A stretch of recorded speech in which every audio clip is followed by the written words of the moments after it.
பேச்சு சேட்டன்மார், எங்க அம்மைமார், உங்க எல்லாரையும் காணுனதில் ஒருபாடு சந்தோஷங்கள்.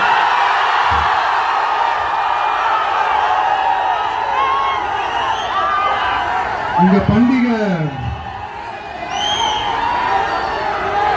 മഹാബലി വരുന്ന ഓണം പോൽ ഈ ദിവസം ഞാൻ സന്തോഷിക്കണം. നന്ദി. அதாவது என்ன சொல்ல வரேன்னா, உங்க ஓணம் பண்டிகையில நீங்க எவ்வளவு சந்தோஷமா இருப்பீங்களோ அதே அளவுக்கு சந்தோஷம் உங்க எல்லாரும் முகத்தையும் பார்க்கும்போது எனக்கு அவ்வளவு சந்தோஷமா இருக்குங்க.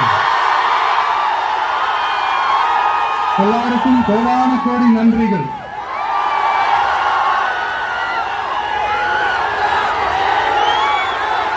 தமிழ்நாட்டில் என்னுடைய நண்பா நண்பிகள் மாதிரி நீங்களும் வேற லெவலுங்க.